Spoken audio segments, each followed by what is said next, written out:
tentang konsep ekonomi kerajaan surga.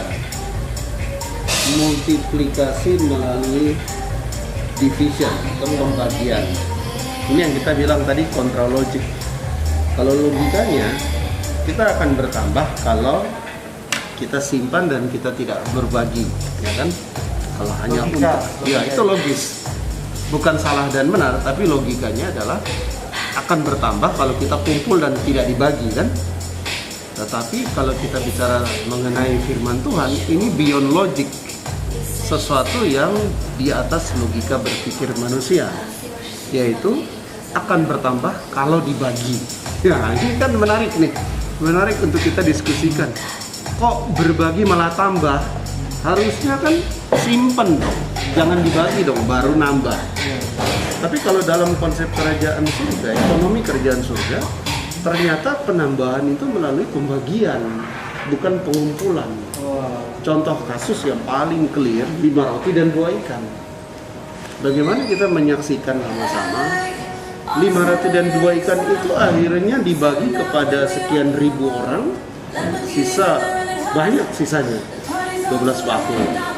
Artinya pembagian itu tidak mengurangi ternyata dalam konsep kerajaan surga, ekonomi kerajaan surga. Pembagian tidak mengurangi, justru pembagian menambah.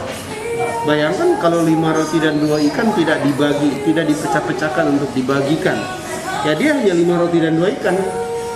Tapi ketika dia dibagi-bagikan, maka dia bermultiplikasi.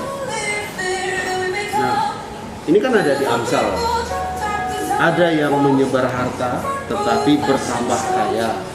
Ada yang menghemat secara luar biasa namun selalu berkekurangan. Siapa banyak memberi berkat, ia akan diberi kelimpahan. Clear ya? Ini kan nggak logis ini. Siapa banyak memberi berkat, artinya bagi ya, yang dia punya dia bagi kan, akan diberi kelimpahan. Ada yang menghemat secara luar biasa, tahan semua, malah selalu berkekurangan. Ada yang menyebar harta, tapi bertambah kaya. Nah, jadi ini menarik untuk kita bahas, dan ini hanya bisa diterima pakai iman, nggak bisa pakai pikiran. Kalau hanya pakai logika, kita nggak akan sepakat dengan konsep-konsep kayak ini, karena ini konsep yang sifatnya supranatural. Kalau kita mau mendapat hasil yang supranatural, cara berpikir pun harus supranatural. Kalau mau dapat hasilnya natural, logis-logis saja, ya cara berpikir dan bertindak ya logis, nggak pakai iman, pakai logika aja, maka Anda pun mendapat logis.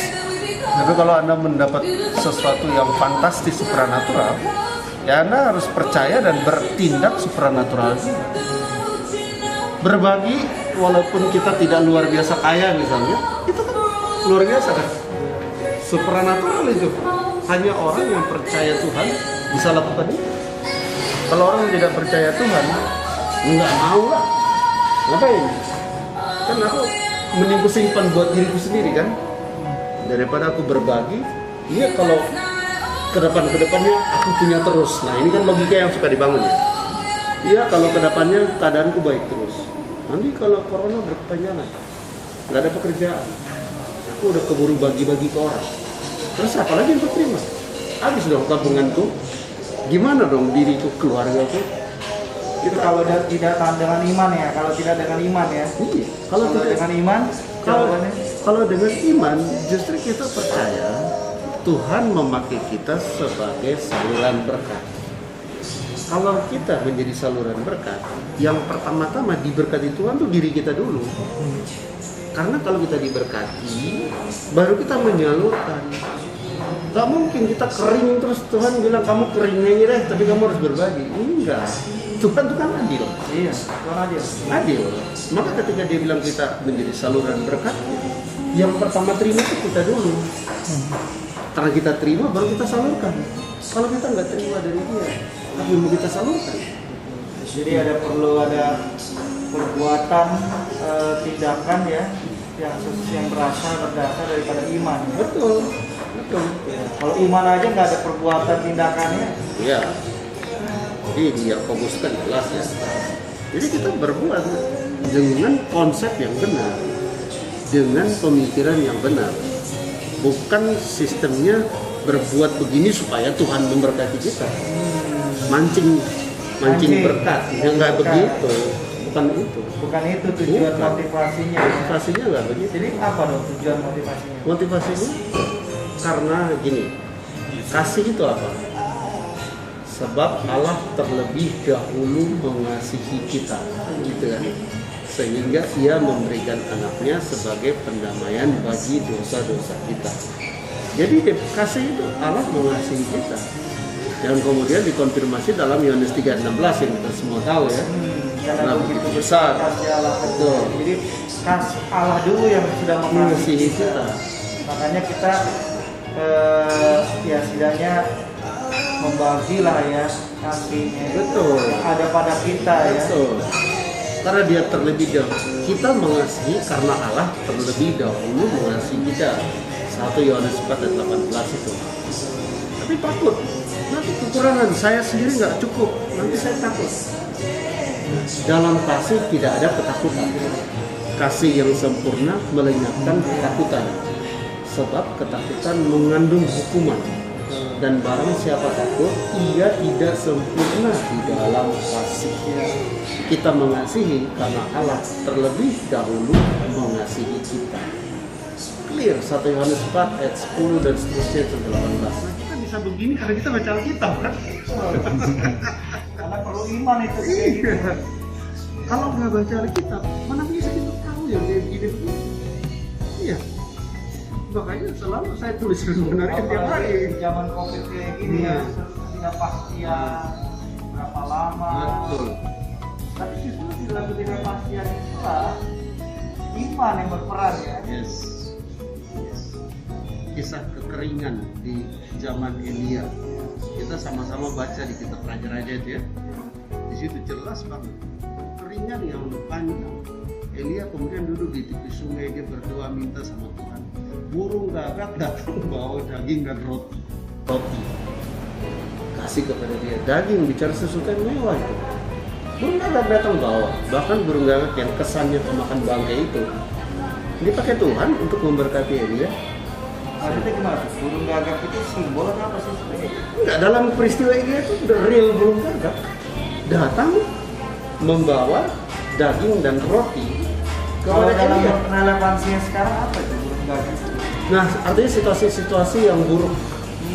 Gagak itu kan bukan burung yang seperti merpati, bukan burung yang mungkin elang yang selama ini kan kesannya bagus ya, Raja Wali, merpati ya kan, merpati bawa bunga, bawa apa lagi, tangka ada bunganya itu, ada tumbuhannya.